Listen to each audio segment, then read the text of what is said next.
Break के बाद स्वागत है। आज की सबसे बड़ी खबर यह कि 5 राज्यों में 2023 में जहां चुनाव होने हैं उनकी तारीखें बस अब से कुछ देर बाद घोषित होने वाली हैं। बिल्कुल, दोपहर 12 बजे चुनाव आयोग की प्रेस कॉन्फ्रेंस होने वाली है और जैसे ही चुनाव आयोग की तरफ से तारीखों का ऐलान होगा, राज्यों में आदर्श आचार संहिता लागू हो जाएगी। आपको यह भी बता दें, मध्य प्रदेश के साथ छत्तीसगढ़ के साथ 5 राज्यों में विधानसभा चुनाव होने हैं। कुल 679 सीटों पर चुनाव होना है और ये जो 5 राज्यों के विधानसभा चुनाव है, पुनीत जी कहना गलत नहीं होगा कि 2024 में जो लोकसभा चुनाव होने उसका एक लिटमस टेस्ट भी होगा, सेमीफाइनल भी होगा। और इस वक्त हमारे तमाम सहयोगियों के पास में हम एक के बाद एक जा रहे हैं। नासिर गौरी के पास ग्वालियर आपको लिए चलते हैं। नासिर, ग्वालियर वो अंचल था जिसने 2018 में कांग्रेस की सरकार बन जाने के बाद 2019-20 तक एक बड़ा उलटफेर किया, बीजेपी की सरकार बनवाई। अब की बात सबसे ज्यादा स्ट्रेटेजी अगर कहीं बनती दिख रही तो ग्वालियर चंबल अंचल में तारीखें आने वाली हैं। मिजाज और माहौल क्या देख रहे हैं आप वहां?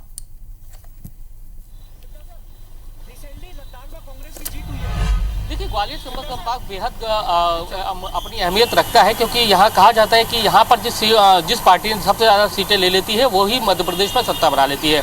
और लेकिन यहाँ पर अब बीजेपी की जो छत्रपों की जो संख्या है बहुत बढ़ गई है, यानी कि नरेंद्र सिंह तोमर हो गए हैं और ज्योतिरादित्य सिंधिया, यानी कि उनके छत्रपों के बीच में एक लड़ाई है। और अभी जिस तरह से टिकट का जो अनाउंस हुआ था उसके बाद कहीं ना कहीं जो रोष है, क्योंकि सिंधिया समर्थकों के भी बहुत सारे टिकट हैं वो कटे हैं, जिसको लेकर उनमें रोष भी है। और ऐसे में अब चुनाव की तारीखों का ऐलान हो रहा है तो कहीं ना कहीं बीजेपी और कांग्रेस दोनों ही एड़ी चोटी का जोर इस चुनाव में जीतने के लिए लगाएगी।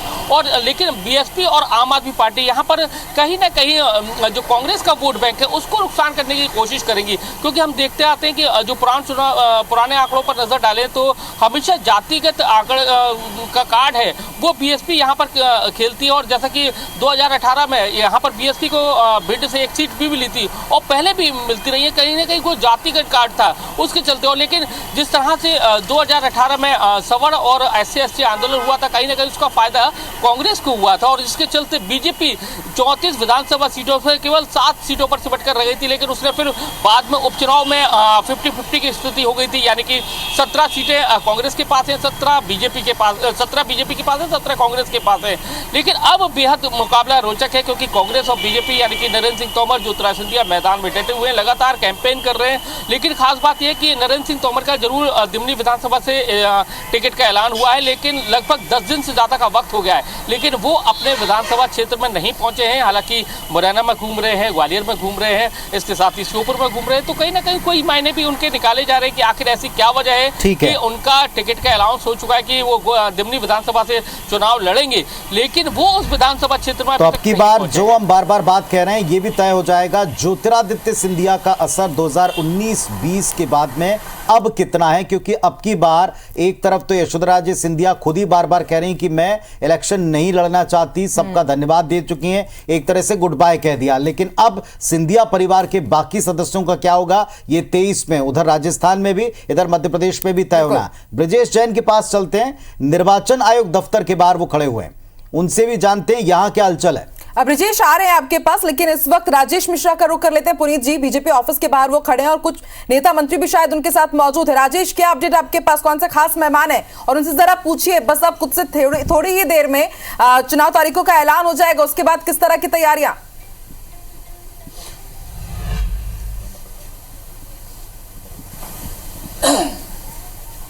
देखिए, जिस तरह से अभी पता चला है कि कुछ देर बाद ही जो केंद्रीय चुनाव आयोग की जो बैठक होने वाली है उसमें 5 राज्यों में जो चुनाव होने वाले हैं उसका ऐलान हो सकता है, आचार संहिता लग सकती है।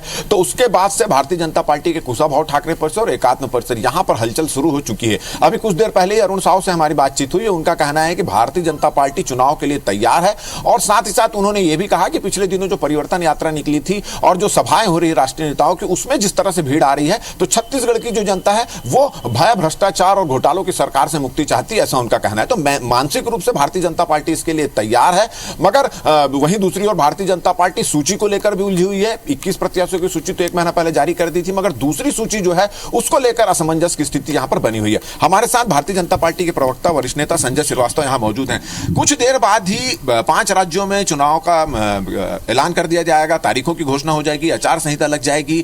छत्तीसगढ़ में भी एक राज्य है। अब क्या तैयारी आप लोगों कि आप किस तरह से आप चुनावी मैदान में उतरने वाले हैं? देखिए, छत्तीसगढ़ प्रदेश की जनता को जिस घड़ी का इंतजार था, भारतीय जनता पार्टी छत्तीसगढ़ को जिस घड़ी का इंतजार था, मुझे लगता है वो घड़ी बहुत निकट आ गई है और जनता में प्रसन्नता आ रहा है कि इस भूपेश बघेल की सरकार से कब उनको मुक्ति मिलेगी। मुझे लगता है चुनाव आचार संहिता जो आज संभावना है कि आज लग जाएगी, उसके बाद इस चुनाव की गतिविधियां और तेज गति से आगे बढ़ेगी। देखिए, हर 5-1 साल में लोकतांत्रिक प्रक्रिया से चुनाव होता है और पुरानी घोषणाओं के आधार पर जनघोषणा, जो कि एक टूल किट था कांग्रेस के लिए, एक षड्यंत्र था प्रदेश की जनता के लिए कि तमाम प्रकार के वादे पूरा करो, सरकार बनाओ, बाद में देखा जाएगा। और वो वादा खिलाफी जो हुई है वो सबसे बड़ा कारण भूपेश बघेल की सरकार की रवानगी के कारण होगा। इन मुद्दों को लेकर और अपनी मेहनत को लेकर हम कार्यकर्ताओं के साथ में चुनाव में जाएंगे और एक बार फिर से जनता के आशीर्वाद से प्रदेश में बीजेपी। आप लोगों की दूसरी सूची कहां अटक गई? कई बैठकों की दौर हो चुकी है, केंद्रीय चुनाव समिति की बैठक हो चुकी है, एक संभावित सूची भी आ चुकी है और उस संभावित सूची को लेकर विरोध भी शुरू हो जाए, कहां अटक गई ये सूची? देखिए, सूची अटकती नहीं है। इस देश के अंदर में नए प्रयोग और पूरी ताकत के साथ में यदि कोई आता है तो बीजेपी ही निर्णय करती है। किसी को एहसास नहीं था 17 अगस्त को 21 हमारे प्रत्याशियों की सूची डिक्लेयर हुई। पूरे कैंडिडेट्स को पिछली लोकसभा में बदलने का जो हिम्मत किसी ने किया तो बीजेपी ने किया था। तो मुझे लगता है कि पत्ते तो कांग्रेस को खोलना चाहिए कि 71 विधायक है, हम बहुत अच्छी स्थिति में हैं, भूपेश है तो भरोसा है। एक सीट डिक्लेयर करने की स्थिति नहीं, इतना अंतर कलह कांग्रेस में है। यहां तक कि मुख्यमंत्री जी की सीट पर भी हमने अपना प्रत्याशी डिक्लेयर किया, लेकिन मुख्यमंत्री का डिक्लेरेशन नहीं हो रहा है। अच्छा, एक चीज और है, अभी संभावित सूची आई और उसको लेकर विरोध शुरू हो गया। हजारों की संख्या में लोग भाजपा कार्यालय पहुंच रहे हैं, प्रदर्शन कर रहे हैं। ऐसी स्थिति में चुनाव में कैसे उतरेंगे आप? देखिए, ऐसा है, सबसे पहले तो ये सूची जो वायरल हुई है वो अनधिकृत सूची है, वो कोई सूची ही नहीं है। मुझे लगता है इसके पीछे किसी का षड्यंत्र है जो इस तरह की स्थिति बीजेपी के अंदर में पैदा करना चाहता है। ये स्थिति शायद उत्पन्न की हुई है। हो सकता है जिस तरीके से 5 सालों में कांग्रेस ने जो काम किया है, इसके पीछे कांग्रेस के नेताओं का हाथ भी हो सकता है। राजेश, देखिए, बेहद यही दिलचस्प हो जाता है कि ये जो आरोप यहां पर बीजेपी के नेता लगा रहे हैं, वही ऐसे आरोप कांग्रेस के नेता मध्य प्रदेश सरकार के ऊपर लगा रहे होते। तो ये जो छत्तीसगढ़ विधानसभा 2013 की क्या स्थिति थी, 2018 की क्या स्थिति है, वो भी ग्राफिक्स के जरिए हम आप तक पहुंचा रहे हैं। और अब रुक कर लेते हैं भोपाल का इलेक्शन कमीशन ऑफिस के बाहर। हमारे सहयोगी ब्रजेश जैन इस वक्त हैं। ब्रजेश, क्या अपडेट आपके पास? क्या वहां पर भी हलचल बढ़ चुकी है? 12 बजे चुनाव आयोग की प्रेस कॉन्फ्रेंस होने वाली है। बिल्कुल, देखिए, जैसे ही चुनाव की तारीखों का ऐलान दिल्ली के रंग भवन से किया जाएगा, उसके बाद एक प्रेस कॉन्फ्रेंस यहां निर्वाचन सदन में भी की जाएगी। हालांकि अभी टाइम डिक्लेयर नहीं किया गया है, लेकिन यहां मुख्य निर्वाचन पदाधिकारी और उनके साथ दूसरे अधिकारी एक प्रेस कॉन्फ्रेंस करके मध्य प्रदेश में मतदान की क्या तैयारियां हैं, क्या व्यवस्थाएं हैं, बूथों पर किस तरीके के इंतजाम किए गए हैं, इसको लेकर भी जल्द ही प्रेस कॉन्फ्रेंस करके सारी जानकारी दी जाएगी। लेकिन अगर चुनाव की तारीखों की अगर हम बात करें तो लगता है कि इस बार 2 चरणों में चुनाव हो सकते हैं। पिछले चुनाव की बात करें 2018 में एक ही चरण में चुनाव हुए थे। 28 नवंबर को मतदान हुआ था और 10 दिसंबर को मुख्यमंत्री पद की शपथ जो है वो कमलनाथ ने ली थी।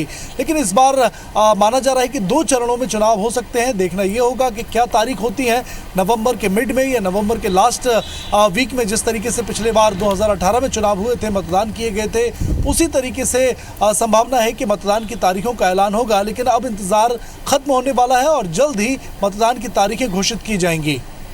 चलिए, स्टार जैन हमारे साथ में रायपुर से जुड़े हुए हैं, उनका भी रुख करते हैं। स्टार, जो हलचल अभी हमको राजेश मिश्रा जी बता रहे थे, भारतीय जनता पार्टी और उनके तमाम प्रवक्ता इस वक्त ये मानते हैं कि भले ही कई सूची वायरल हो रही हैं, लेकिन असल सूची अभी आना बाकी है और कई सारे लोग इंतजार ही कर रहे हैं कि आचार संहिता लगे, इसके बाद ही नाम को हम जारी करें। कांग्रेस पार्टी ने स्पष्ट कर दिया है कि वो आचार संहिता के बाद। आप क्या हलचल तेज होती पा रहे हैं? कांग्रेस की तैयारी, कांग्रेस के पक्ष की तैयारी, वो भी अब तेज करनी पड़ेगी प्रदेश में।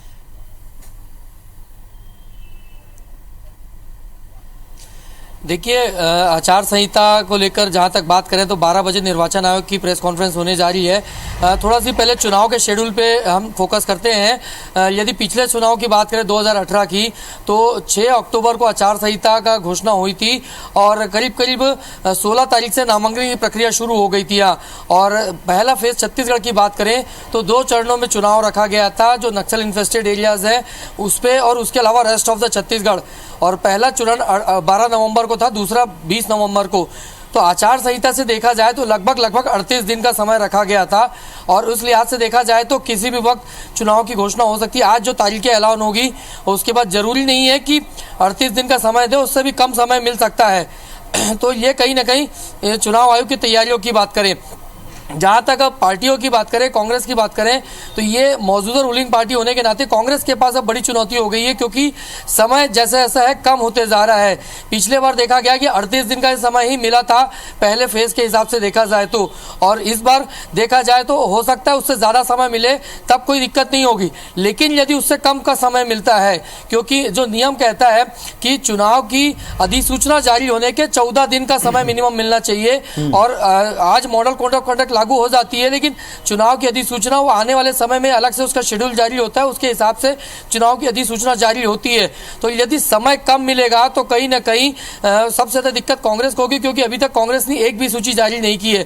रूलिंग पार्टी में जरूर है, उसी तरीके से बीजेपी को भी थोड़ी सी दिक्कत हो सकती है यदि प्रचार के लिए समय कम मिलता है। तो अब ऐसे में पार्टियों को चाहिए होगा कि जहां इलेक्शन कमीशन डेट डिक्लेयर करता है तो जितनी जल्दी हो सके अपने कैंडिडेट्स की डिक्लेयर करें, क्योंकि जितना जल्दी वो कैंडिडेट्स को डिक्लेयर करेंगे, मुझे लगता है काफी हद तक ये स्पष्ट कर चुकी है कि जैसे पितृपक्ष खत्म होंगे उसके दूसरे ही दिन कांग्रेस की पहली लिस्ट आ जाएगी, और 80 नामों को लेकर के सहमति बन भी गई है, 10 को लेकर के पेंच फंसा हुआ है, और आज भी बड़ी बैठक है। ऐसा माना गया कि 15 तारीख तक वो अपनी लिस्ट लाएंगे, लेकिन फिलहाल जो स्टार कह रहे हैं वो भी महत्वपूर्ण है, रूलिंग दलों के पास में टाइम कम होगा, और इस कम टाइम में दल क्या कर रहे हैं, सरकार क्या कर रहे हैं, तैयारियां क्या है, ये जानना बहुत जरूरी। अंशुल हमारे साथ जुड़े हुए हैं। अंशुल, बेहद महत्वपूर्ण हो जाता है इंदौर भी, और वहां से कई चौंकाने वाले नाम सामने आए, जैसे कि कैलाश विजयवर्गीय का ही हो। इंदौर का सियासी समीकरण क्या कह रहा है, और 12 बजे के पहले किस तरह का माहौल आप इंदौर में देख रहे हैं, और उसके बाद अब किस तरह से तैयारियां करेंगे चुनावी पार्टी?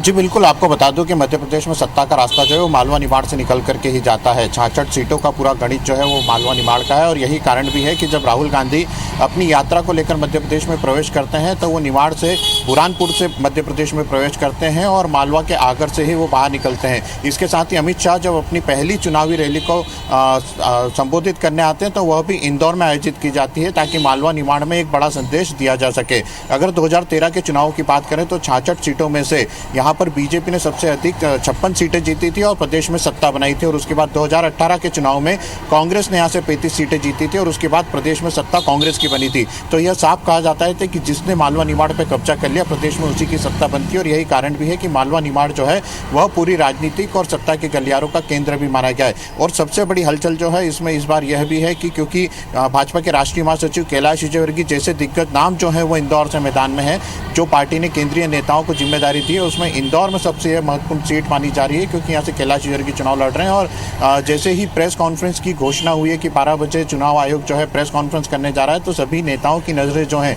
वो अब 12 बजे जो प्रेस कॉन्फ्रेंस होने वाली है उस पर टिक गई है। कैलाश विजयवर्गीय की बात की जाए तो वे भी अभी घर पर ही हैं, और यह बताया जा रहा है कि पहले वह सुबह जल्दी घर से निकलने वाले थे, लेकिन जैसे ही तारीखों के ऐलान होने की प्रेस कॉन्फ्रेंस की सूचना आई तो उसके बाद अब वो प्रेस कॉन्फ्रेंस की सूचना के लिए रुके हुए हैं। इंदौर में प्रदेश के दिग्गज मंत्री तुलसी सिलावट जो है वो भी फिलहाल प्रेस कॉन्फ्रेंस पर अपनी निगाहें टिकाए हुए हैं। मंत्री उषा ठाकुर फिलहाल इंदौर में है और वो भी प्रेस कॉन्फ्रेंस का इंतजार कर रही है। तो सभी जो बड़े नेता हैं अब वो सिर्फ तारीखों का ऐलान होने का इंतजार कर रहे हैं, और कहीं ना कहीं तारीखों का ऐलान होने के बाद जिस तरह से चुनाव अभियान में पिछले दिनों से देखिए अंशु, देखिए पुनीत जी, कितना दिलचस्प हो जाता है कि ना सिर्फ हमारी नजरें टिकी हुई है बल्कि जितने भी सियासतदार हैं, छत्रप हैं, सभी की नजरें टिकी हुई है। और जैसे IBC 24 मेगा कवरेज कर रहा है वैसे उनकी भी मेगा तैयारियां जरूर होंगी। बिल्कुल, यहां एक छोटा सा ब्रेक लेंगे, ब्रेक के बाद में ये सारे अपडेट्स आप तक लगातार पहुंचते रहेंगे। तो बड़ी बात यह कि सभाएं अब भी होंगी, चुनावी कार्यक्रम और तेज होंगे, लेकिन निर्वाचन आयोग से पहले अनुमति, प्रशासन से अनुमति, और बाद में इसका ब्यौरा,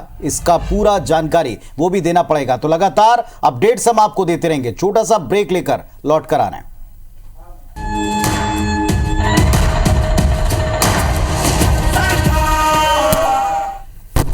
तो ब्रेक के बाद आप सबका बहुत स्वागत है। आप देख रहे हैं इस वक्त की सबसे बड़ी खबर यह कि 2023 में जिन राज्यों में चुनाव है उसकी तारीखें बस अब से कुछ देर बाद घोषित हो जाएंगी, और इन चुनावी तारीखों के साथ ही आदर्श आचार संहिता चुनाव पर अप्लाई हो जाएगी। यानी दलों को हर एक कार्यक्रम के लिए अनुमति भी लेनी पड़ेगी और बाद में इसका पूरा ब्यौरा भी देना पड़ेगा। प्रशासन की मुस्तैदी बढ़ जाएगी, कई सारी पाबंदियां लग जाएंगी, और दल जिनकी तैयारी में सबसे बड़ी अड़चन है अभी अपने कैंडिडेट्स की सूची जारी करना। इसको लेकर हरकत में दल आएंगे और बहुत तेजी से नाम सामने आ सकते हैं। बिल्कुल, और बड़ा अपडेट बता दें, जैसे कि पुनीत जी आपने कहा कि अब दलों में हलचल भी बहुत बढ़ जाएगी। कांग्रेस में देखिए हलचल शुरू भी हो चुकी है।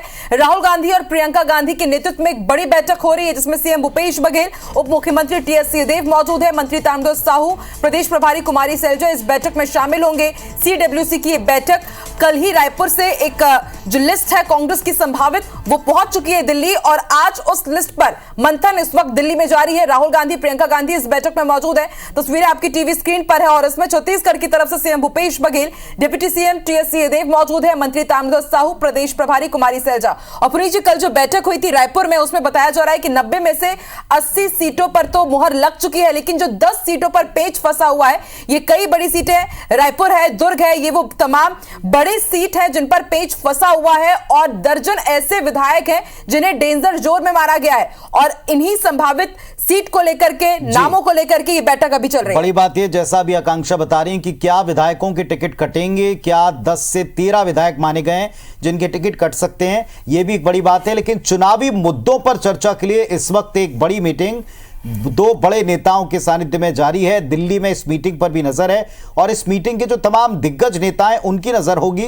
अब की बार जो इलेक्शन कमीशन डेट्स देता है, क्योंकि बाकी सारे स्टेट्स में 1 चरण में और छत्तीसगढ़ में 2 चरणों में चुनाव संभावित हैं। सौरभ के पास में फिलहाल चलते हैं। सौरभ हमको जुड़े दिख रहे हैं। सौरभ सिंह परिहार कांग्रेस पर बारीकी से नजर रखते हैं। सौरभ, दिल्ली में जो मीटिंग चल रही है, इसमें जैसा आकांक्षा ने बताया 80 नाम तय हो गए, उस पर मोहर, बाकी के 10 नामों पर चर्चा या डेट्स के ऊपर बात, क्या होगा?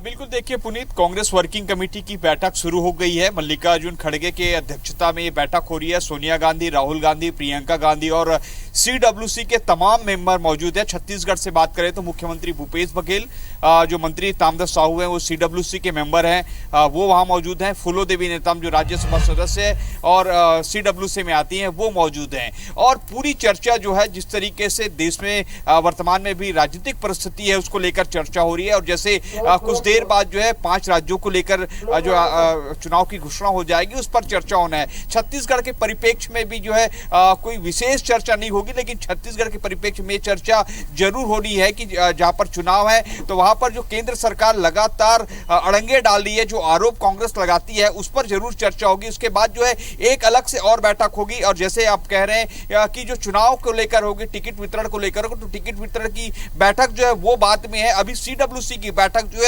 विस्तारित बैठक है, उसमें पूरे देश भर के जो राजनीतिक परिस्थिति है, जो इंडिया अलायंस है, उनके साथ जो अभी क्या कामकाज हुए, कैसे गठबंधन किया जाना है, कैसे चर्चाएं पूरी की जानी है, उसको लेकर, लोकसभा चुनाव को लेकर और आने वाले समय में किन परिस्थितियों से निपटा जाए और किन परिस्थितियों में जो है सत्ता में आया जाए 2023 में 5 राज्यों में और 2024 में देश में, तो ऐसे पूरी चर्चा होगी। और सबसे प्रमुख बात कि पिछले दिनों ये दूसरी बैठक है सीडब्ल्यूसी की। पहली बैठक आपको मालूम है कि बेंगलोर में हो चुकी है, और ये दूसरी बैठक है जहां पर देश के वर्तमान राजनीतिक परिस्थिति और 5 राज्यों में चुनाव और आगामी लोकसभा चुनाव में जो तैयारियां, उसके अलावा कांग्रेस की जो संगठनात्मक तैयारियां क्या है, कहां पर क्या नुक्तियां बाकी है, ऐसे में जो है और कैसे बेहतर परफॉर्मेंस किया जा सके संगठन को लेकर, उस पर चर्चा होगी। और दूसरी सबसे महत्वपूर्ण चीज की एक बार जो कांग्रेस कह रही कि महिला आरक्षण को लेकर जातीय जनगणना जो है, जैसे छत्तीसगढ़ में घोषणा सौरभ बता रहे हैं कि सीडब्ल्यूसी की जो मीटिंग है, इसमें तमाम राज्यों के राजनीतिक हालात के ऊपर, मुद्दों पर भी बात होगी, और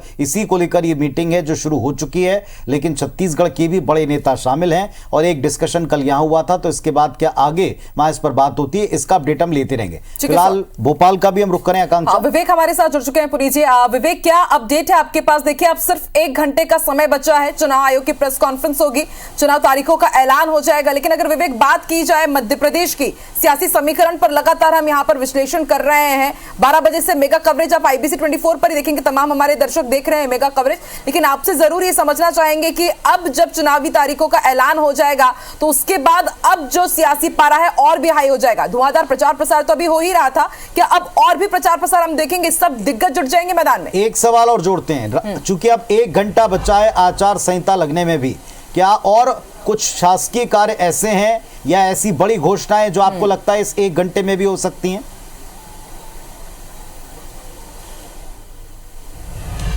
देखिए, जो भी घोषणा होगी पुनीत, उन घोषणाओं पर चुनाव आयोग की नज़र रहेगी, क्योंकि चुनाव आयोग ने पिछले दिनों जो सर्कुलर जारी किया था उसमें ये कहा गया था कि ऐसी कोई भी घोषणा, कोई भी शासकीय कार्य यदि होते हैं तो उनकी जानकारी कलेक्टर को जो है राज्य निर्वाचन पदाधिकारी के पास देनी होगी।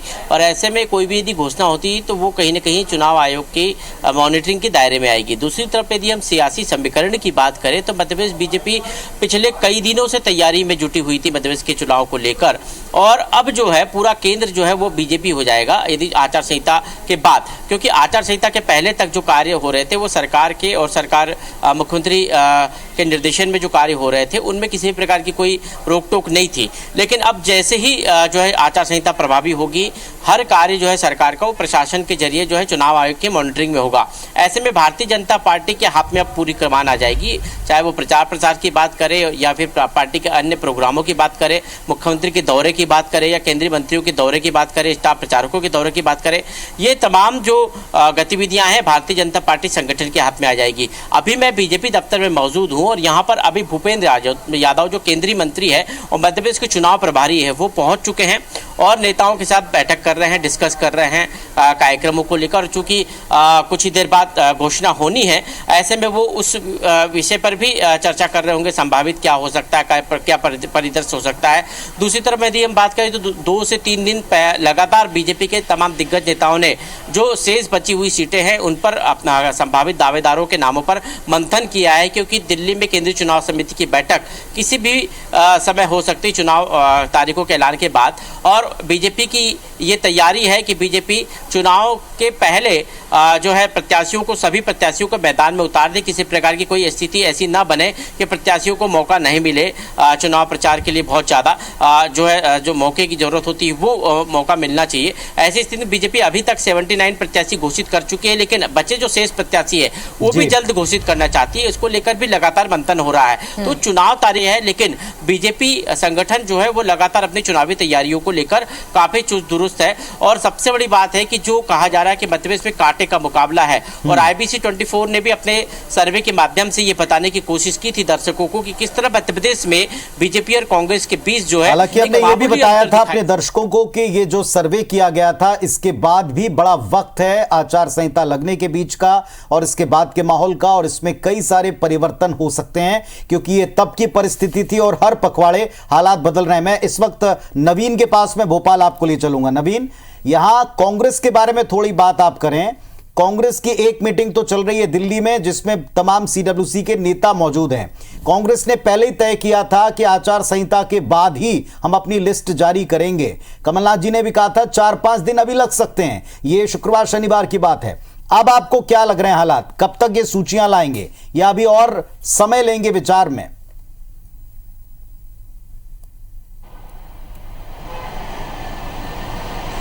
देखिए, मध्य प्रदेश कांग्रेस किसी भी सूरत में सत्ता में वापसी करना चाहती है। शायद यही वजह है कि लगातार लंबी टेबल एक्सरसाइज चल रही है। हर सीट का लगभग 3 से 5 बार का AICC ने सर्वे कराया है। तो आप ये समझ सकते हैं पुनीत कि कांग्रेस के लिए एक एक सीट के क्या मायने हैं। कांग्रेस 2020 में कांग्रेस के साथ जो हुआ, कांग्रेस दोबारा वो कहानी मध्य प्रदेश में दोहराना नहीं चाहती, लिहाजा एक एक सीट पर बारीकी से पड़ताल की जा रही है, बारीकी से चर्चा की जा रही है। जो लास्ट स्क्रीनिंग कमेटी की बैठक हुई थी उसमें लगभग 140 नामों पर चर्चा हो चुकी थी और कल रात वीडियो कॉन्फ्रेंसिंग के जरिए स्क्रीनिंग कमेटी के चेयरमैन भंवर जितेंद्र सिंह, अजय कुमार लल्लू और जो भी इस स्क्रीनिंग कमेटी के मेंबर हैं, इवन कमलनाथ जी भी इस वीडियो कॉन्फ्रेंसिंग में जुड़े थे और खबर मिल रही कि 20 से 30 सीटों पर और भी चर्चा हुई है। तो लगभग ये मान सकते हैं पुनीत की लगभग 150 सीटें हैं जिस पर कांग्रेस की तैयारी पूरी हो चुकी है। पितृपक्ष निकलने का इंतजार है। जैसे ही पितृपक्ष खत्म होता है और 15 अक्टूबर को नवरात्रि का पहला दिन है, तो माना जा रहा है कि 15 अक्टूबर को नवरात्रि के पहले दिन कांग्रेस अपनी 150 प्रत्याशियों की सूची जारी कर सकती है। हालांकि इस बीच में पार्टी ने कुछ ऐसे लीडर्स को इशारा कर दिया है कि वो अपनी तैयारियां जारी रखें, उनका नाम तय है। चूंकि जहां जहां 2 से 3 नामों का पैनल है वहां कांग्रेस थोड़ी सी कंफ्यूज है और कांग्रेस दोबारा सर्वे पर गई है। ये खबर मिली है पुनीत की एक कांग्रेस निर्णायक सर्वे करवा रही है। उत्तर प्रदेश की सरहद पे जो मध्य प्रदेश के ज़िले हैं वहाँ पर भी कांग्रेस पार्टी एक लास्ट सर्वे करा रही है 4 से 5 सीटों पर। खबर ये भी मिल रही है पुनीत की समाजवादी पार्टी ने कांग्रेस से 5 सीटों की डिमांड की है। अगर कांग्रेस पार्टी 5 सीटें उनको दे देती है तो गठबंधन हो सकता है, या फिर ये भी सूरत बन सकती है कि समाजवादी पार्टी के जो प्रत्याशी होंगे उनको कांग्रेस के टिकट से चुनाव लड़ाया जाए। तो इस चीज़ को लेकर एक सर्वे चल रहा है, वो निर्णायक सर्वे है और माना जा रहा है कि इस सर्वे की रिपोर्ट 15 अक्टूबर तक AICC को मिल जाएगी, उसके बाद इस पर डिसीजन होगा। इसके अलावा पुनीत, मालवा निमाड़ में जयस का बड़ा तगड़ा प्रभाव है। कांग्रेस के सर्वे में भी ये बात सामने आई कि जयस के जो युवा आदिवासी हैं उनका जयस के प्रति एक बड़ा झुकाव है और जयस भी लगातार बातचीत कांग्रेस पार्टी के साथ कर रहा है। 2018 में भी कांग्रेस ने जयस के नेता डॉक्टर हीरालाल अलावा को अपने कांग्रेस के टिकट आप एक बड़ा समीकरण बता रहे हैं तो नवीन, कुछ यही बड़ा समीकरण आपने बताया कि जयस का प्रभाव ये बाकी दलों के सर्वे में सामने आया, तो अब इनके साथ में किस तरह अपना तालमेल बिठाया जाएगा या समीकरण फिट किया जाएगा, मैं वापस आपके पास लौटूंगा, बातचीत करूंगा। इस वक्त कुछ रिएक्शन भी आ रहे हैं। प्रभारी कुमारी सैलजा का बयान है या उनका एक रिएक्शन है, वो सुनवा देते हैं।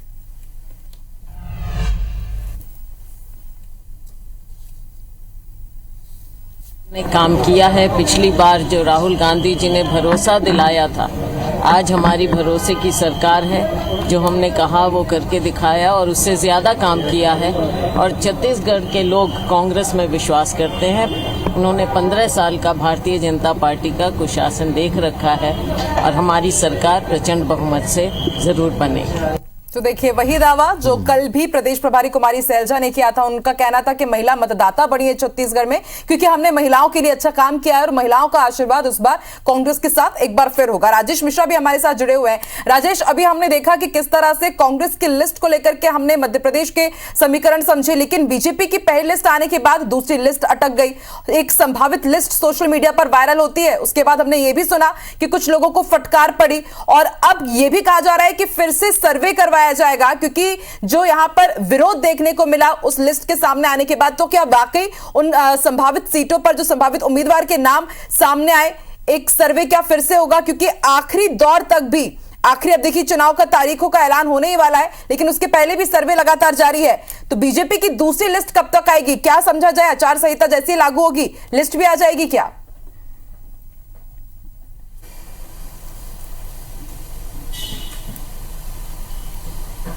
देखिए, ये बात बिल्कुल सही है कि कल रात में भी एक तरह की चर्चा आई थी, भाजपा कार्यालय से ही चर्चा आई थी कि भारतीय जनता पार्टी की दूसरी सूची है और जो ऑथेंटिक सूची है वो जारी हो सकती है देर रात तक। मगर आज कल जैसे ही पता चला कि आज केंद्रीय चुनाव समिति की बैठक है और जिसमें आचार संहिता भी लग सकती है। चुनाव जो 5 राज्य में चुनाव होने वाले हैं, जिसमें छत्तीसगढ़ भी है, मध्य प्रदेश भी है, राजस्थान भी है, मिजोरम भी है, तेलंगाना है, उनमें चुनाव की तारीखों की घोषणा हो सकती है। तो उसके बाद भारतीय जनता पार्टी का पूरा ध्यान फिलहाल कौन से तारीख को चुनाव होने वाला है, आचार संहिता लग रही है, उस पर पूरा है। तो 12 बजे जब ये बैठक होगी केंद्रीय चुनाव आयोग की और उसके बाद जो निर्णय लिए जाते हैं उसके बाद भारतीय जनता पार्टी अपना स्टेप आगे का स्टेप देखेगी। रही बात जो संभावित सूची आई थी, एक सूची जारी हुई थी, वायरल हुई थी, उसके बाद भारतीय जनता पार्टी में लगातार जो विरोध के स्वर उठ रहे हैं और भारतीय जनता पार्टी जो जिस तरह से जिताऊ कैंडिडेट को टिकट देने की बात कह रही है, एक महीना पहले जब 21 प्रत्याशियों की सूची जारी हुई थी तो उसमें जो विरोध हो रहे थे वो काफी दबे स्वर पे हो रहे थे। मगर जब संभावित सूची आई और संभावित सूची में कम से कम 10 से 12 नाम ऐसे थे जो कुछ समय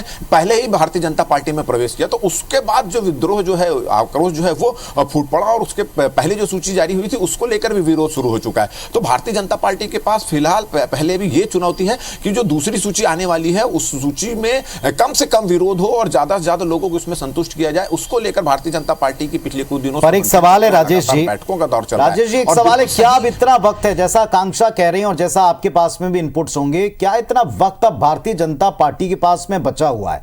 अब की बार फटकार पड़ने की ज्यादा खबरें आती हैं, चाहे अमित शाह जी का दौरा अचानक से कैंसिल हो जाए, भीड़ नहीं जुटा पाने की शिकायत के बाद, या अब लिस्ट वायरल करने को लेकर क्या कोई ट्रायल एंड एरर तरीके की मेथड चल रही है कि आप प्रयोग कर दो, उसका नतीजा देखो और उसको वापस ले लो, ये कहते हो कि ऑथेंटिक नहीं है? इस तरह के आरोप कांग्रेस ने लगाए भी हैं। क्या इतना वक्त बचा है कि आप एक बार फिर एक राउंड का सर्वे करवा पाएं?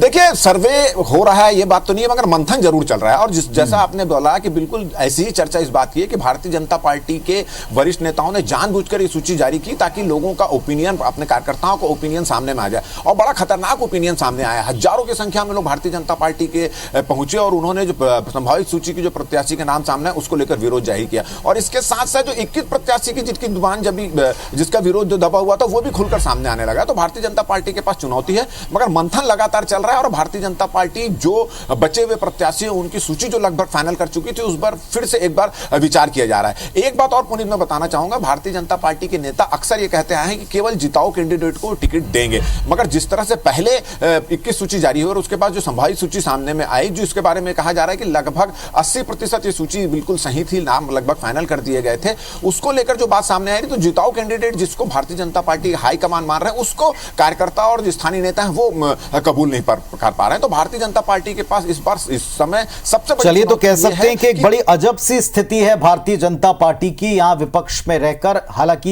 ये मानना पड़ेगा कि आकांक्षा जैसे पहले कुछ समय पहले तक था कि एक तरफा वातावरण है, वो अब नहीं है। बड़े नेताओं के दौरे के बाद, स्वयं प्रधानमंत्री के अलग अलग अंचलों में दौरे के बाद, उनकी बड़ी पब्लिक मीटिंग्स के बाद में, लेकिन अब पब्लिक मीटिंग्स पर इलेक्शन कमीशन की नजर रहेगी, प्रशासन की नजर रहेगी और सारी चीजों का ब्यौरा देना पड़ेगा, क्योंकि आदर्श आचार संहिता लगने में अब 1 घंटे से कम का वक्त बचा है। यह चुनावी तारीखों की घोषणा के साथ ही लागू हो जाएगी और ऐसे में दलों की तैयारी किस करवट है, दलों की तैयारी के साथ साथ उस पर नजर रखने की क्या व्यवस्थाएं, ये हम आपको विस्तार से अपने महा कवरेज में बता रहे हैं। बिल्कुल, और देखिए मंथन का दौर अभी भी जारी है। 12 बजे चुनाव आयोग की प्रेस कॉन्फ्रेंस है, लेकिन उससे पहले दिल्ली में कांग्रेस वर्किंग कमेटी की बैठक हो रही है।